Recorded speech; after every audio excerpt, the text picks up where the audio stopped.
Assalamualaikum warahmatullahi wabarakatuh. Halo semuanya, bagaimana kabar kalian? Semoga baik-baik saja ya. Kembali lagi dengan saya Susi Pertiwi yang akan membahas mengenai gangguan pada sistem gerak. Tujuan pembelajaran kali ini diharapkan peserta didik mampu mengidentifikasi, menjelaskan, serta menganalisis gangguan pada sistem gerak manusia dan faktor penyebabnya serta kaitannya dengan teknologi.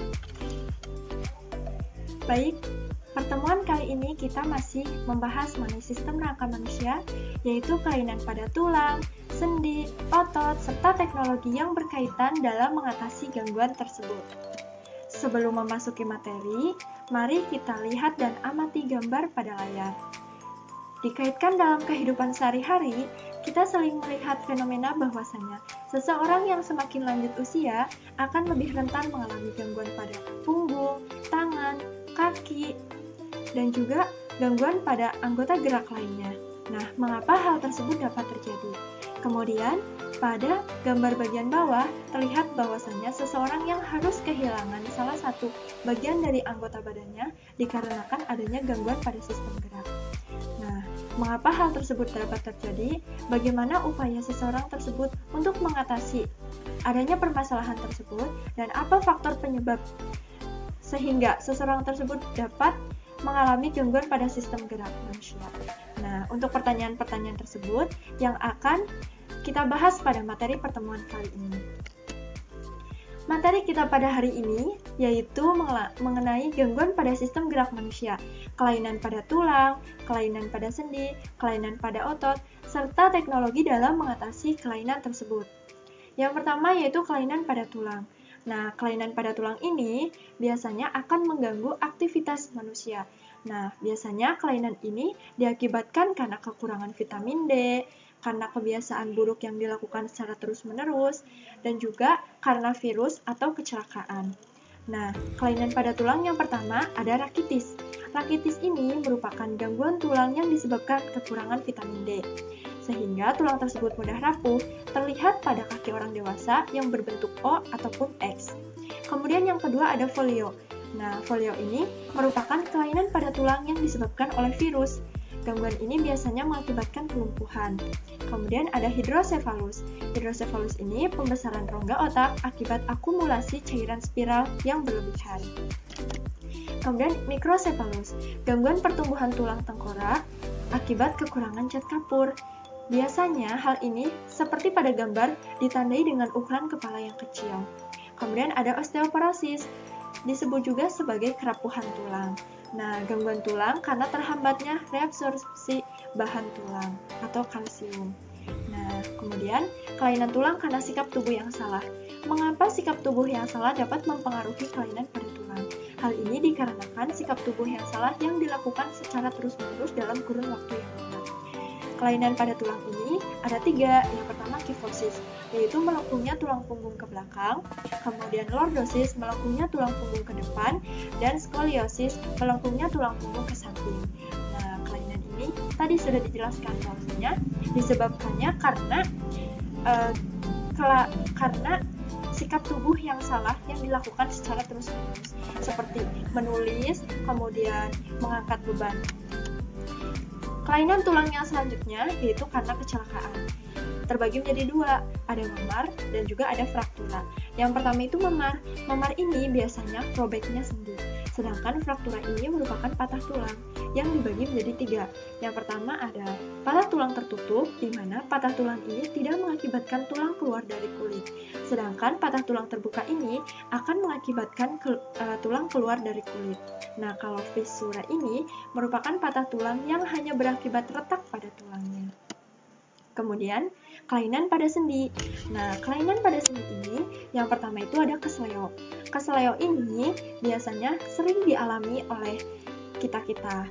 Nah, ini merupakan tertariknya ligamentum ke posisi yang tidak sesuai, sehingga sendi akan mengalami kesleo. Tetapi, sendi tidak bergeser, berbeda dengan dislokasi. Kalau dislokasi ini, bergesernya sendi dari kedudukan semula. Nah, karena jaringan penggantungnya. Kemudian ada artritis.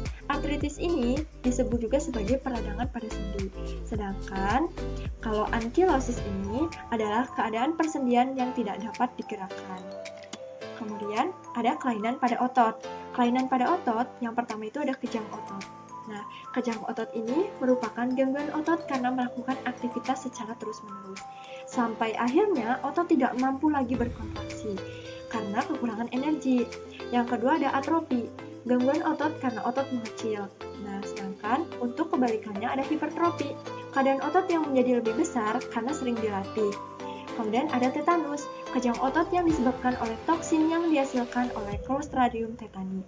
Kemudian ada hernia abdominalis, sobeknya otot dinding perut yang lemah sehingga usus akan melorot ke rongga perut.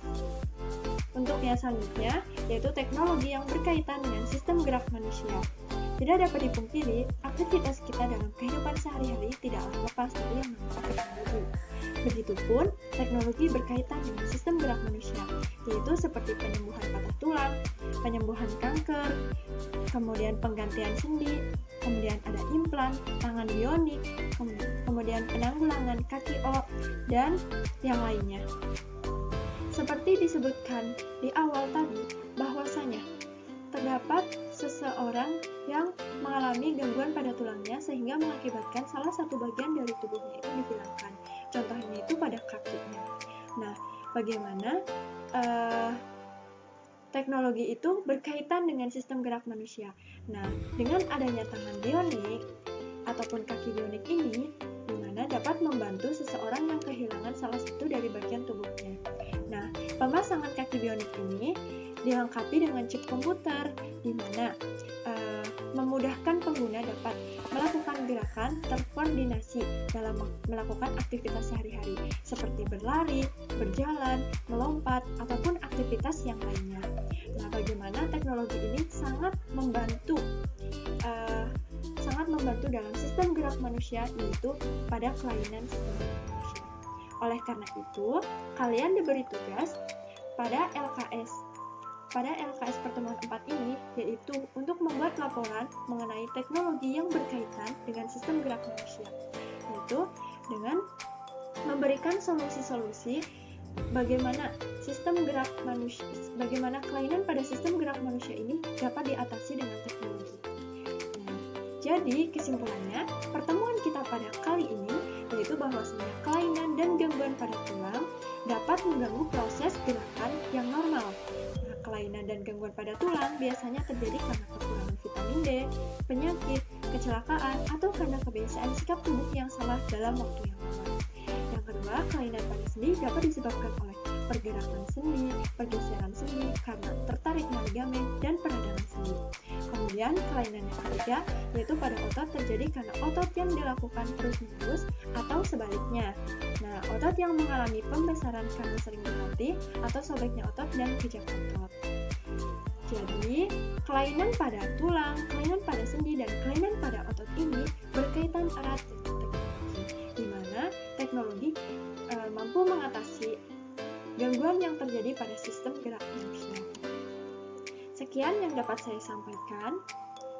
Mohon maaf apabila terdapat kekurangan ataupun kesalahan. Terima kasih atas perhatiannya. Tetap jaga kesehatan dan juga semangat selalu. Wabillahi taufiq wal hidayah. Wassalamualaikum warahmatullahi wabarakatuh.